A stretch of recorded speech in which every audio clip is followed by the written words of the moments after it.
João Queiroz, da GoBulling, é convidado desta tarde do Fecho de Contas. João, boa tarde. Para a semana é já uma altura boa para Portugal testar o mercado de dívida ou isto nasce de facto de uma grande necessidade de financiamento? Para já, a reação do mercado parece ser no sentido de que poderemos ter necessidade de recursos mais cedo do que seria a expectativa. Já a taxa que pagámos ontem já foi muito acima e já assustou alguns investidores.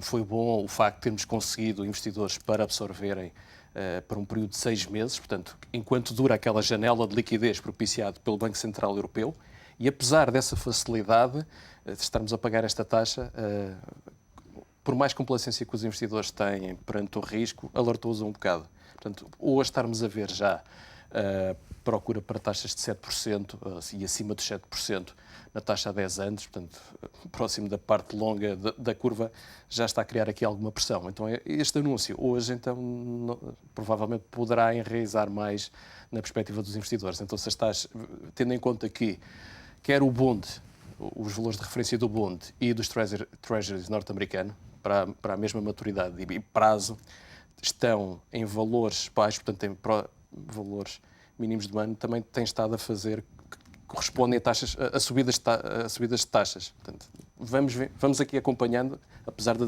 dilatação daqui de algum spread. Portanto, para já, as perspectivas para a colocação para a próxima quarta-feira não são das mais atrativas. E os analistas com que falávamos ontem diziam que o grande teste para Portugal seria provavelmente em abril, a altura em que estava prevista uma emissão de 5 mil milhões de euros. E até lá previa-se apenas colocações de mais curto prazo em bilhetes do Tesouro que mais ou menos bem iriam ser colocadas no mercado. Esta já é uma emissão que coloca de facto aqui um teste mais elevado para Portugal e pode de facto sinalizar a necessidade ou não de recurso a um financiamento por parte do Fundo Monetário Internacional.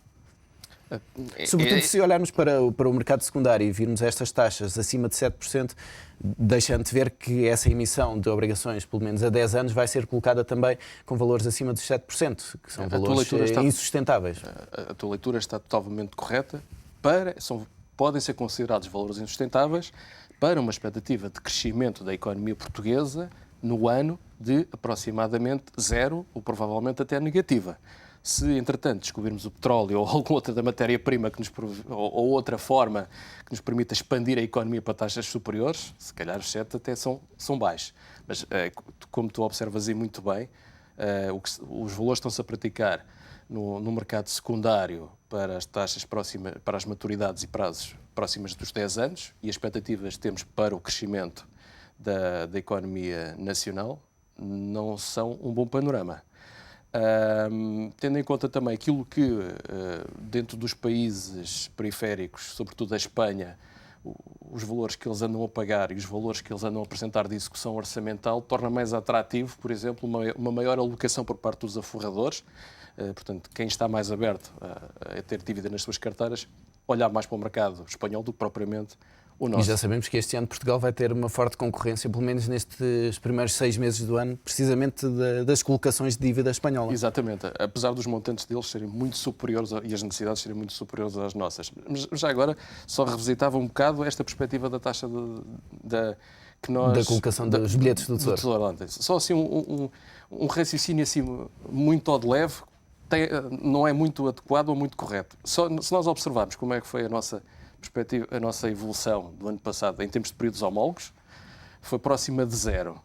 Se olharmos para a taxa que nós colocamos no ano passado, mais ou menos para a mesma maturidade, estamos a falar aproximadamente 0,5%, compara com estes 3,6%.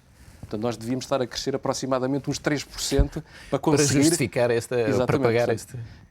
A própria colocação a taxas maiores é aquela evidência que vai pesar sobre o orçamento, vai comer, desculpa uma expressão, mais recurso à economia, que era importante para fazer crescer a economia, para se expandir e para fazer criar emprego.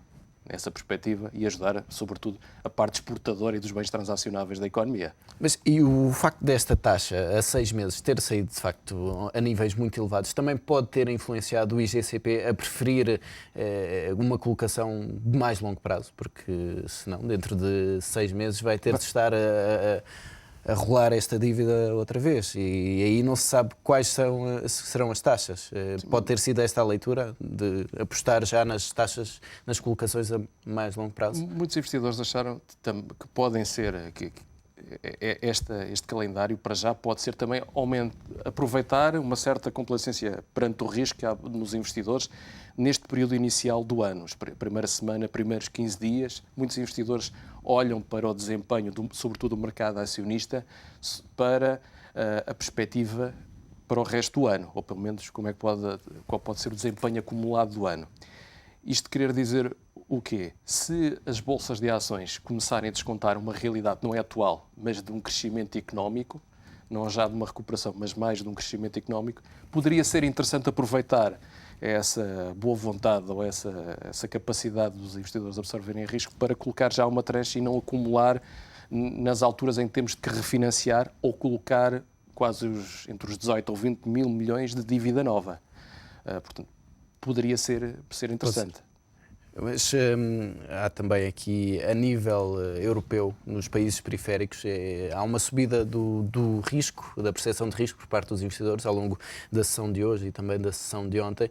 É uma situação que não é exclusiva de Portugal. Há aqui algum fenómeno que esteja a levar a este aumento da percepção de risco? É verdade. Novamente. Para já, continua a ser os investidores não olham para o mercado de uma forma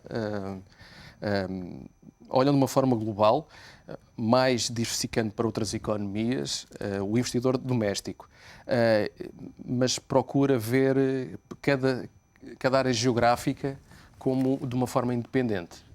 Nessa perspectiva, provavelmente vamos ter aqui vamos continuar a ter desempenhos muito diferentes, como verificámos no ano passado. Uma bolsa dos Estados Unidos em que sobe 20% e temos uma em contraponto, a nossa, que cai com 2 dígitos, por exemplo. Se calhar vamos continuar nesta perspectiva e a mesma leitura é feita para as obrigações. Os países periféricos, sim, em termos de classes de risco, tenderemos a adotar o mesmo procedimento. Mas nos últimos 2 dias surgiram também indicações por parte da PIMCO, que tem sempre a capacidade de influenciar o mercado, de que não quer de todo dívida periférica da zona euro. Isso pode ter aqui alguma influência no comportamento da evolução das taxas de juros e dos CDS de Portugal e de Espanha e Itália? Tem sempre, sobretudo do ponto de vista do investidor mais institucional, relativamente, sobretudo, os fundos de pensões, as carteiras das seguradoras, têm sempre um determinado impacto. Nunca é desprezível um forte player, um forte investidor do mercado quando dá determinados sinais. Depois há sempre a tendência para ver se há uma aderência à realidade relativamente a esses sinais ou não. Mas há um primeiro efeito, aquele chamado efeito hurdle, como dizem os ingleses, o efeito carneirada, desculpa-me, tentar acompanhar um bocado e depois ver se tem aderência ou não.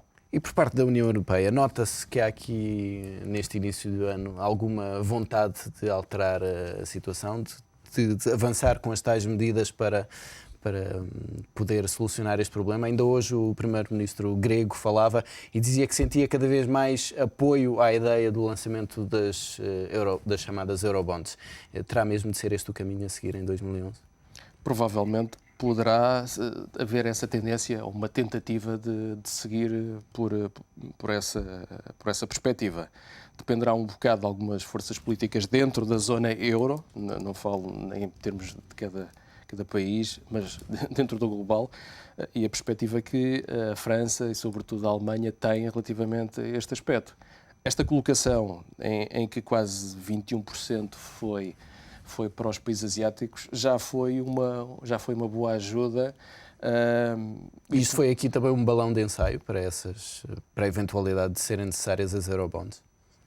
Parece ter sido um primeiro teste, contudo, era interessante, tendo em conta que neste momento as economias emergentes e sobretudo a Ásia detêm grande parte da poupança, ou existem grandes volumes de liquidez. Poderia ser interessante se esta percentagem viesse a subir nos futuros projetos de colocação.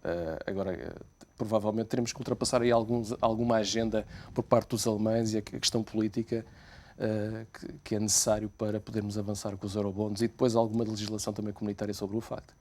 Ao mesmo tempo que estamos com todos estes problemas na Europa em torno da dívida, ainda hoje via declarações do secretário do Tesouro norte-americano ao Congresso, pedindo precisamente para que sejam ampliados os limites de dívida nos Estados Unidos, ou seja, que o governo se possa continuar a endividar para continuar a impulsionar a economia.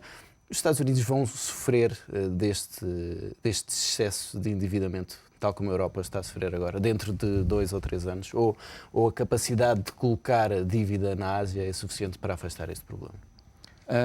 Há aqui 2 pontos fulcrais.